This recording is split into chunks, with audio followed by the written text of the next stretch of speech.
এখন ঘড়িতে বাজে 7:40। আজকে বৃহস্পতিবার 25শে জুলাই। তো আমি এই মুহূর্তে রয়েছি, ওইদিকে হচ্ছে গিয়ে মানকুণ্ডু জ্যোতির মোড়, আর এই জায়গাটার নাম হচ্ছে গিয়ে শম্ভু মোড়, আর এটা চলে গেছে মানকুণ্ডু স্টেশন। এটা অ্যাকচুয়ালি মানকুণ্ডু স্টেশন রোড এই রাস্তাটা। তো এইখানে এই শম্ভু মোড়ে একটা দোকান আছে, এই দোকানটা ভীষণ পপুলার। আমার বাড়ি এখান থেকে কাছে, মাঝে মাঝে এখান থেকে যায় লুচি আরও তরকারি যায়। একটু পর থেকে, এখন তো 7:41, একটু পর থেকে এখানে বিভৎস ভিড়, লাইন দিয়ে কিনতে হয়, অনেক সময় তাও পাওয়া যায় না, প্রচুর সেল। তো এই যে দাদা এখানে লুচি ভাজেন আর কি। দাদা, আপনার নামটা বলুন। মলয় সাহা। মলয় দা, এখানে কি পাওয়া যায়? এত ভিড় থাকে সারাদিন, মানে সারা সকাল এখানে 7টা থেকে আমি শুধু লুচি ভাজি, খালি লুচি। এই যে একদম গরম গরম লুচি, এটা ব্রেকফাস্ট হিসেবে এখানকার লোকাল লোকেরা খুব খায়। এই লুচির সাথে কি পাওয়া যায়? তরকারি, আলু সয়াবিনের তরকারি, কোনদিন ঘুগনি, এসব পাওয়া যায়। আলু সয়াবিন, আই হেড সয়াবিন। যাই হোক, এখানে আজকে কি তরকারি আছে? আজকে ঘুগনি আছে।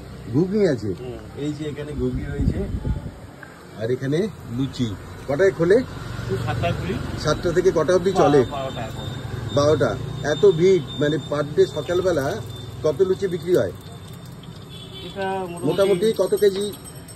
8-10 কিলো ময়দা সেল আছে। 8-10 কিলো ময়দা সেল আছে, মানে প্রচুর লোক এখানে। এই যে অলরেডি দাদারা লাইন শুরু করে দিয়েছে, 7:30 থেকেই লাইন চালু। দোকান খোলার আগেই এখানে লাইন থাকে। তো এটা অস্থায়ী দোকান, বিভিন্নভাবে সরকারি এখন যা পদক্ষেপ, সেই জায়গা থেকে হয়তো এই দোকান এখান থেকে শিফট হয়ে যাবে। তো কোথায় যাবে দেখছি, মানে কি করবো এখন সেই চিন্তা ভাবনা করছি। চলছে এখনো, সবাই খুব মুশকিলে আছে। একদিকে রাস্তা খুব বড় হবে, চওড়া হবে, পরিষ্কার হবে, এটা যেরকম ঠিক, তেমনি সাধারণ মানুষ যারা এইখানে অস্থায়ী ব্যবসা করে সংসার চলে, তাদের জন্য কিন্তু খুব মুশকিল। কিন্তু যাই হোক, এইখানে এই লুচিটা ভীষণ টেস্টি। কত বছর ধরে মলয়দা এই ব্যবসা? 28 বছর ধরে। 28 বছর ধরে। মলয়দা শুধু নয়, মলয়দার স্ত্রীও সঙ্গে থাকে, কোনো হেল্পিং হ্যান্ড নেই, দুজনে মিলেই, স্বামী স্ত্রী মিলেই এই ব্যবসা চালায়, এবং এত বছর ধরে সাকসেসফুলি চলছে। এই জায়গাতেই চলছে। এটা তো 12টা অবধি চলে, তারপরে বিকেল থেকে কিছু চলে হয় কি? পরদিন সকালের আবার জোগাড় যন্ত্র হয়। তো মোটামুটি অ্যাপ্রক্স কত পিস লুচি মলয়দা, এটা বলা যেতে পারে আইডিয়া করে? 600 প্রায়।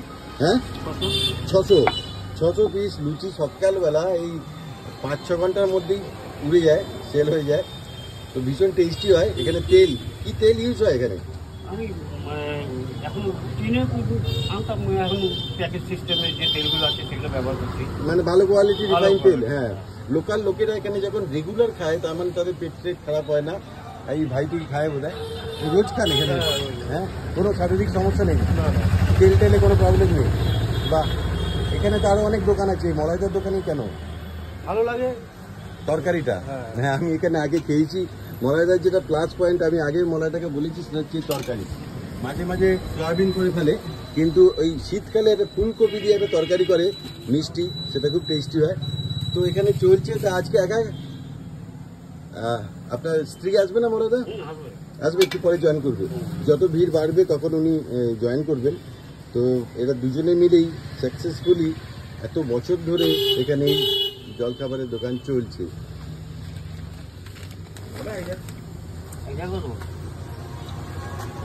একার হাতেই, মানে পরপর লুচি বেলা থেকে শুরু করে, ভাজা থেকে শুরু করে, ডেলিভারি করা, সমস্ত কিছু। এবার যেটা জানবো সেটা হচ্ছে দাম কত মলয়দা লুচি? 3টে 10 টাকা বিক্রি করি। 3টে 10 টাকা, তরকারি সমেত? বাহ, এই তরকারি সমেত 3টে 10 টাকা। তরকারি ভালোবেসে মলয়দা দেয়, একটু বেশি করেই দেয়। আর এখানেও দাঁড়িয়ে এই প্লেটে অনেকে খায়। এই যে একদম গরম গরম ফুলকো লুচি এখানে ভাজা হচ্ছে আর দেওয়া হচ্ছে, এই যে ফাটাফাটি।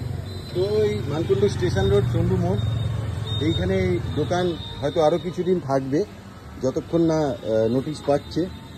তো অবশ্যই লোকাল লোকেরা তো এখানে খাই, আর খুব টেস্টি হয়। জাস্ট আমি এখান থেকে নিই, শেয়ার করলাম ভিডিওটা। ভালো লাগলে অবশ্যই লাইক শেয়ার করতে ভুলবেন না। দেখা হবে পরে কোনো ভিডিও। মনে হয় আর কিছু বলবে? কিছু বলার আছে? এর মন সবাইকারই খারাপ, এখানকার যারা স্থানীয় ব্যবসায়ী স্বাভাবিকভাবেই কারণ এতদিনের একটা সেট আপ, এতদিনের ব্যবসা, এতদিনের একটা ক্যাপটিভ অডিয়েন্স, মানে ক্যাপটিভ কাস্টমার যাদের বলা যায় আর কি, পকেট কাস্টমার, সেইটা হাতছাড়া হয়ে যাবে। কারণ এখান থেকে শিফট হয়ে গেলে কতজন আর এখানকার লোকেরা কতজন ওখানে যাবে এটা ঠিক যেমন নেই। কিন্তু আর একটা প্লাস পয়েন্ট হচ্ছে যে ওখানকার লোকাল লোকেরা মলাদার এই বিখ্যাত তরকারি এবং লুচি সহযোগে পেয়ে যাবে, একদম গরম গরম, তাই তো? ওখানকার লোকাল লোক পাবে তোমাকে। এখানকার লোকেরা হয়তো খানিকটা মিস করবে কিছুদিন। তা মলাদা চলে গেলে কি হবে দাদা? আর কি করবো, আর কি করবো, সেটাই। কেমন হয়েছে খেতে আজকে? ভালো হয়েছে, রোজই ভালো হয়, নতুন কিছু বলার নেই। চলো, থ্যাংক ইউ ভেরি মাচ, দেখা হবে পরের কোনো ভিডিওতে। ঠিকানাটা আরেকবার বলে দিই, মানকুণ্ডু স্টেশন রোড, এইদিকে চলে গেছে, এটা হচ্ছে গিয়ে শম্ভু মোড়, জাস্ট এর অপোজিটে মলয়দা। আর এই পাশে একটা লটারির দোকান, এই পাশে একটা লটারির দোকান। এই লটারি নিয়ে আমার কিছু বক্তব্য আছে, একদিন লটারি নিয়ে ভিডিও করব, যে ডিয়ার কোম্পানি এত লটারি দোকান এখানে রয়েছে, আদৌ কি লাভ হয় যারা কেনে, এই নিয়ে আমার একটা ভিডিও করবো, অবশ্যই ডকুমেন্টারি টাইপ। তো আপাতত মলাইদার লুচি ভাজতে ব্যস্ত, নিজে লুচি নেবো এখান থেকে, নিয়ে যাবো। Tata, have a good day, have a nice day, ভালো থাকবে, দেখা হবে আবার।